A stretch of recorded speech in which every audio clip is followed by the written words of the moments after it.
그의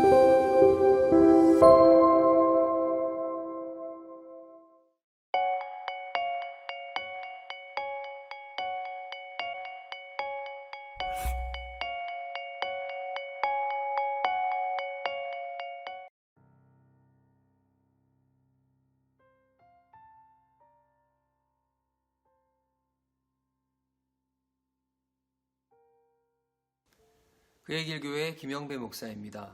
오늘은 가룟 유다와 예수님의 만남을 살펴보겠습니다.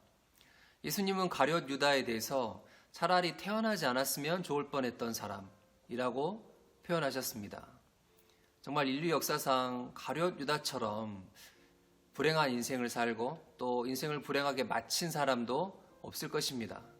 그런 의미에서 예수님의 말씀처럼 차라리 안 태어나는 게 좋았을 사람인 것이죠.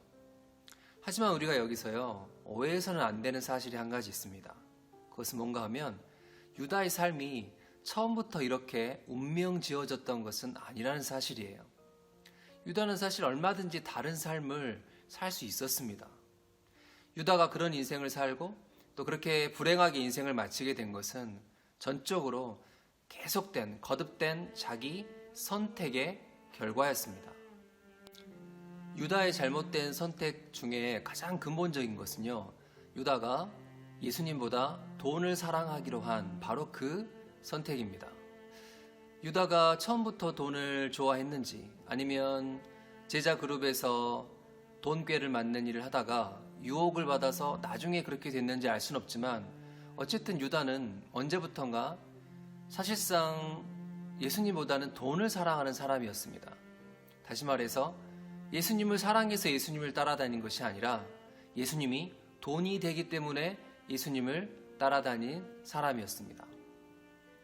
나사로의 동생 마리아가 그 귀한 향유 한 옥합을 예수님의 머리에 부었을 때 유다가 어떻게 말을 했습니까? 아니, 그 비싼 향유를 왜 그렇게 낭비하느냐? 그거 팔아서 돈으로 만들어서 가난한 사람들에게 차라리 나눠줄 일이지, 이렇게 말을 했죠. 근데 이건 요한 해설대로 유다가 정말로 가난한 사람들을 생각한 것이 아니라 자기 눈앞에서 자기가 빼돌릴 수 있는, 그동안 빼돌려 왔잖아요. 빼돌릴 수 있는 거액의 헌금이 사라지는 걸 보고 분통이 터진 겁니다.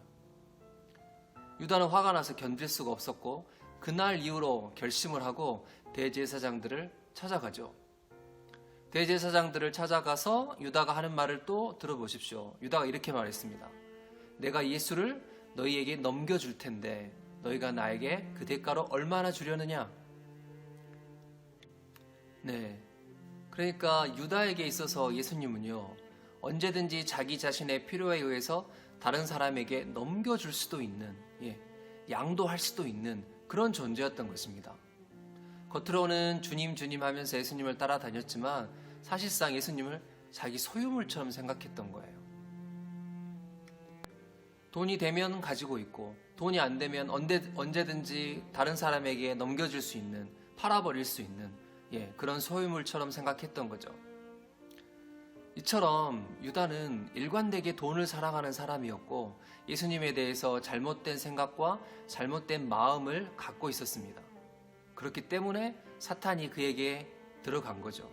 그리고 사탄이 들어갔기 때문에 이제 유다는 자기 인생에 있어서 가장 잘못된 선택, 즉 예수님을 팔기로 결심하는 선택을 하게 됩니다.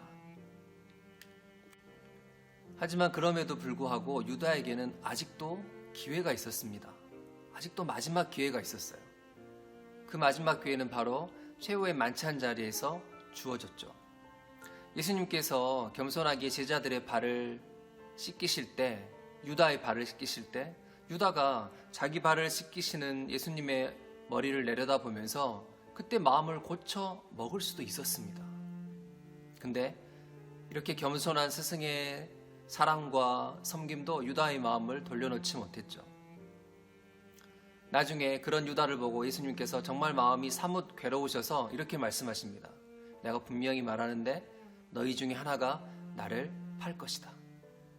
다른 제자들은 깜짝 놀랐고 그 배신자가 누구일지 알아내고 싶어졌습니다.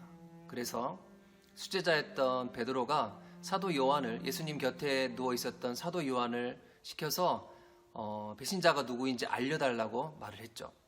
예수님께서는 내가 떡 한 조각을 적셔서 주는 그 자가 바로 그니라 라고 말씀하셨습니다. 떡 한 조각을 잔치자리에서 적셔서 누군가에게 준다는 것은요, 굉장한 사랑과 또 관심과 애정의 표현이었습니다. 여러분, 정말 이때만이라도 유다가 그 떡 조각을 받지 않았다면, 혹은 그 떡 조각을 입에 물고 정말 눈물을 흘리면서 회개했다면 유다는 다른 삶을 살 수 있었습니다. 유다는 오늘날의 유다로서 자기 생을 그렇게 불행하게 마치지 않을 수 있었습니다. 그런데 유다는 이 마지막, 진짜 마지막 기회마저도 놓쳐버립니다. 아니, 내팽개쳐 버리는 거죠. 그냥 태연하게 예수님이 주시는 떡 조각을 받아 먹습니다. 정말 얼마나 강심장인지 모르겠어요. 그야말로 죄악에 연단된, 죄악에 단련된 마음이죠. 이렇게 유다가 정말 자기에게 주어진 인생 마지막 기회마저도 내팽개쳐 버렸기 때문에 이제 최종적으로 사탄이 그에게 들어갑니다. 예수님께서는 그것을 보시고 이렇게 말씀하시죠. 이제 네가 하는 일을 속히 하라. 이제 네가 하는 일을 속히 하라. 여러분, 이게 무슨 말씀이겠어요? 유다가 정말 그 마지막 삶을 돌이킬 수 있는 그 선택의 기회마저도 내팽개쳐 버렸기 때문에 이제는 정말 다른 선택의 여지가 없게 되었다는 뜻입니다. 말씀을 맺겠습니다. 유다는 12 제자 중에 한 사람이었습니다. 그만큼 예수님과 가까운 사람이었습니다. 그런데 몸은 예수님과 가까이 있지만 마음은 예수님과 너무 멀었던 사람입니다. 아니, 예수님과 사실상 상관이 없었던 사람이죠. 심지어 예수님을 자기 이익의 수단으로 생각하는 그런 사람이었습니다. 여러분, 이런 마음과 이런 태도는요, 오늘날 우리도 자칫하면 정말 특별히 자본주의 사회에서 방심하면 가질 수 있는 그런 마음과 그런 태도입니다. 몸은 주님과 가까이 있어요. 늘 교회 문턱을 드나들어요. 그러나 마음은 주님과 멀 수 있습니다. 심지어 주님을 내 이익의 수단으로 생각할 수 있어요. 경건을 내 이익의 방편으로 생각할 수도 있어요. 사랑하는 여러분, 오늘 말씀은 그런 마음을 가진 사람들에게 계속해서 경고합니다. 주님을 주님으로 대하라고, 지금이라도 바른 선택을 하라고, 참된 제자의 길로 돌아오라고. 어쩌면 우리는 매 순간 선택의 기로에서 예수님을 만납니다. 오늘 이 유다처럼 멸망할 길을 걸을지 아니면 참된 제자의 길을 걸을지, 저와 여러분은 다 평생토록 참된 제자의 길을 걷기로 매 순간 선택하며 매 순간 그 선택하는 순간에 주님을 만나게 되기를 주님의 이름으로 축복합니다. 다음 시간에 또 뵙겠습니다.